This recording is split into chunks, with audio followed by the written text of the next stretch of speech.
Bismillahirrahmanirrahim.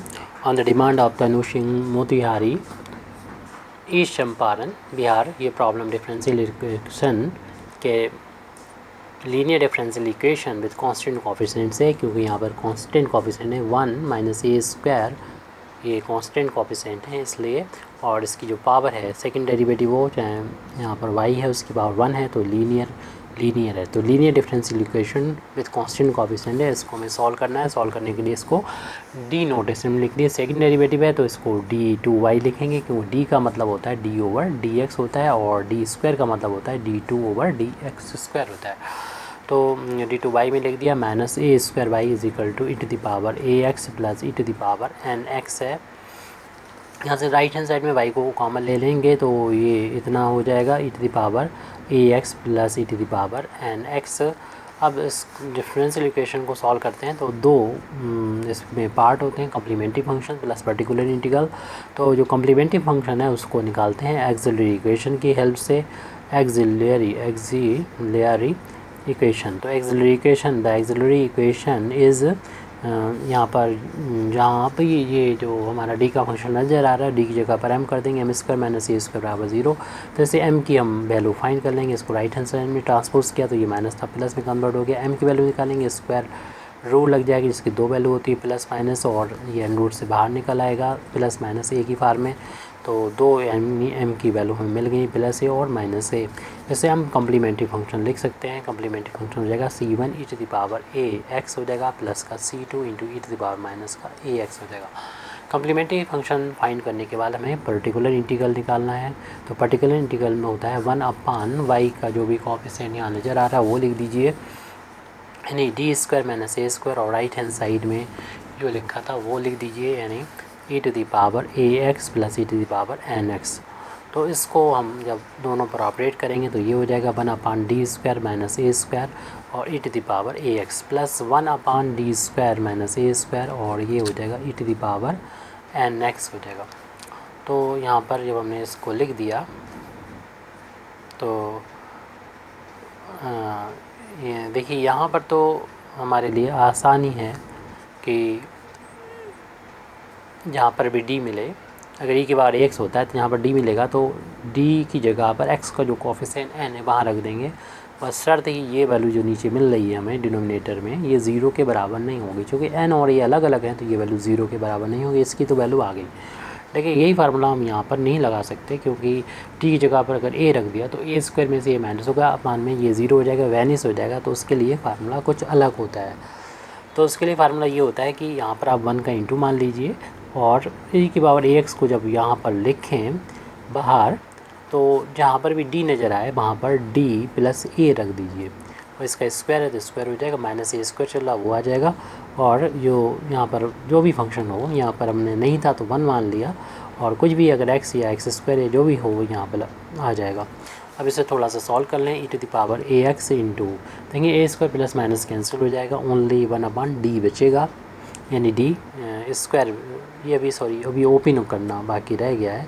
इससे जब हम लोग ओपन करेंगे होल ऑफ स्क्वायर भी कैंसिल नहीं कर सकते, वो होल ऑफ स्क्वायर है। तो डी का स्क्वायर हो जाएगा प्लस ए का स्क्वायर हो जाएगा, और प्लस दोनों के इंटू का ट्वाइस 2a डी आ जाएगा, और माइनस ए स्क्वायर ये पहले से चल रहा है और 1 पर ऑपरेट होना है ये, प्लस ये तो सॉल्व हो चुका है, यानी 1 upon n square minus a square और e to the power n x.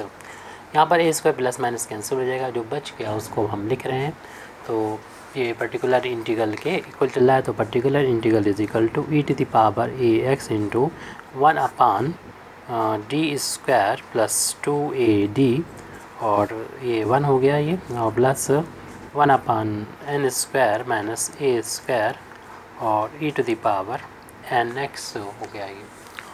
अब यहाँ पर क्या करना चाहिए हमको, ये कॉमन ले लेंगे, तो e to the power a x 1 upon, क्योंकि ये हम इसको अगर कंसीडर करें एक अलजेब्रिक फंक्शन तो इसको हमें बाइनोमियल में कन्वर्ट करना पड़ेगा।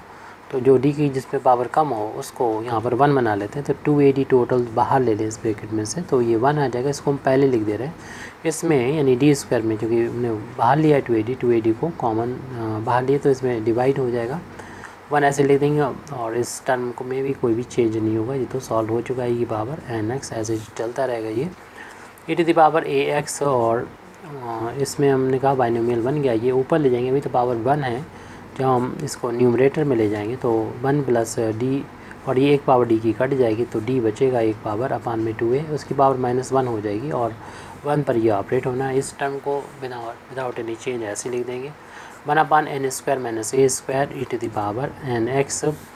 और यहाँ पर देखिए बाइनोमियल थ्योरम लगाएंगे, लेकिन जो डी ऑपरेटर है डिफरेंशियल ऑपरेटर है तो इसकी ज़्यादा पावर होंगी, तो क्योंकि एक बार डिफ्रेंशिएट करेंगे एक्स के रिस्पेक्ट में तो ज़ीरो हो जाएगा, तो हमें ज़्यादा इसकी पावर की ज़रूरत नहीं, वो पावर लगातार बढ़ती रहती है। और इसमें बाइनोमियल थ्योरम लगाएंगे तो 1 प्लस फार्मूला हम बाइनोमियल का यहाँ पर लिख दे रहे हैं कि 1 प्लस एक्स की पावर n होता है, तो एक्सपेंशन इसका ये होता है 1 प्लस एन एक्स होता है प्लस n-1 अपन फैक्टर 2 और x² होता है plus and so on to infinity. इसी तरीके से आगे बढ़ता जाता है। यहाँ पर फैक्टर 1 मान सकते हैं, फिर 2 आएगा, फिर 3 आएगा, 4 आएगा एंड सो ऑन, और इसके फैक्टर n है, फिर n-1 n-2 ये भी आएंगे और n-2 भी आएगा, पावर x की पावर 3 हो जाएगी एंड सो ऑन ऐसे बढ़ा देंगे।